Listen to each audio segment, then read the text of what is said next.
मकर संक्रांतीच्या औचित्याने प्रतिवर्षीप्रमाणे याही वर्षी व्यंकटराव दादा देसाई यांनी त्यांच्या खासदार फार्म येथे वनभोजनाचा कार्यक्रम आयोजित केला होता.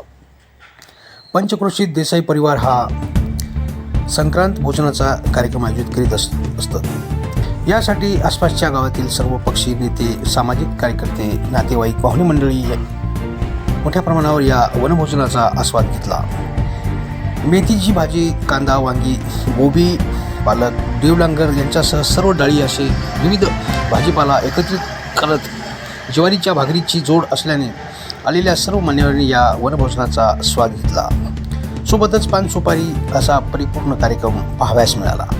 यावेळी गंगाधर मामा धवन, टिकोआप्पा सातपळकर, भगवानराव चव्हाण, बाजीराव मास्तर, शिवसाम देशमुख, दादाराव पंडित, संदीप ढगे, विश्वनाथ आप्पा सोळंके, नारायणभाऊ पिसाळ, शंभूआप्पा लोखंडे, भगवानराव भोसले, भगवानराव कराळे, शिवाजीराव सवराते, सुंदरराव कुरे, बालाजीराव दांडेगावकर, नाना पोहरे, संजय चेअरमन, अशोकराव दुतराज, कादर भाषाभाई, मुनीरबाई, विशाल कदम, अर्जुन मुटकुटे, शहाजीराव देसाई, दासराव देसाई, महाजी देसाई, गोविंद देसाई, भीमराव कदम, निवगेकर पवार, शहाजीराव देसाई चेअरमन, अशोक शेळके, सुभाष पिसाळ, अनिल देसाई, अंगुलीमाल सरपाते, संतोष देसाई सोबत गुरु जन्मदास महाराज गुरुकुलचे विद्यार्थ्यांसह पंचक्रोशीतून मोठ्या संख्येने या वनभोजनाचा लाभ घेतला.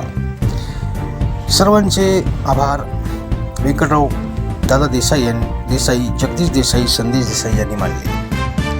काय महत्त्व आहे मकर संक्रांतीचं यावेळी व्यंकटराव दादा यांच्याकडून ऐकवयास मिळालं. काय म्हणाले पाहूया.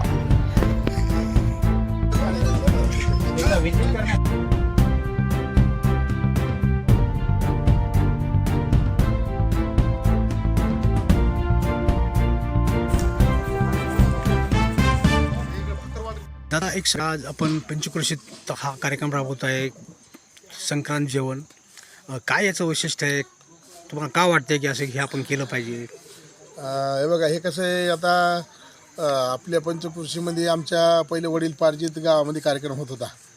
त्या काळामध्ये नदीला पाणी राहायचं, नदीला खळखळ, गावातले लोक बाया स्वयंपाकीच्या भाकरी करायची, गावात सगळेजण म्हणून पट्टी करीत होतो आणि एक चांगल्या प्रकारे एक शेतामध्ये जेवण संक्रांतीचं आणि भाजी भाकर 12 मिसळीची एक वर्षाला समजा अशी खाव, अशी एक पहिली परंपरा जी लावलेली आज नाही, पहिल्या काळापासून. त्या निमित्तानं आमच्या गावात पहिली होत होती. मग नंतर काळ काय झाला की थोडासा बदल झाला, लोक सगळं शहराकडे वळल्यासारखं झालं आणि कमी झाला कार्यक्रम.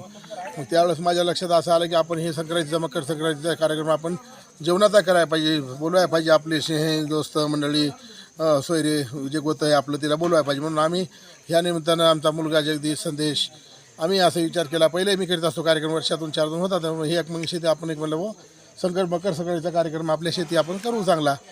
म्हणून ह्या निमित्तानं आम्ही मकर संक्रांतीच्या सगळ्या शुभेच्छा देण्यासाठी तुमच्या माध्यमातून शुभेच्छा देतो त्याला सगळ्याला.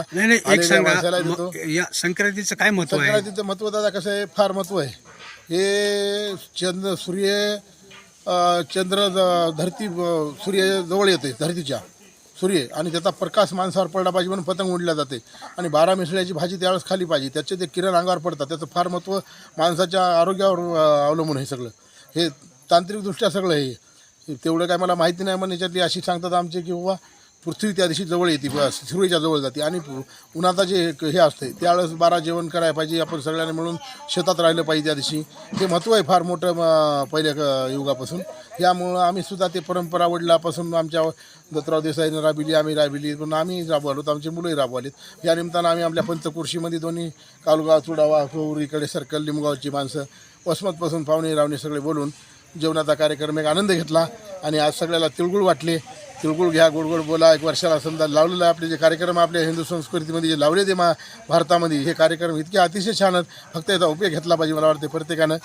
आणि म्हणून आज बऱ्याच मंडळीनं येऊन आज हजेरी लावली, जेवण केलं.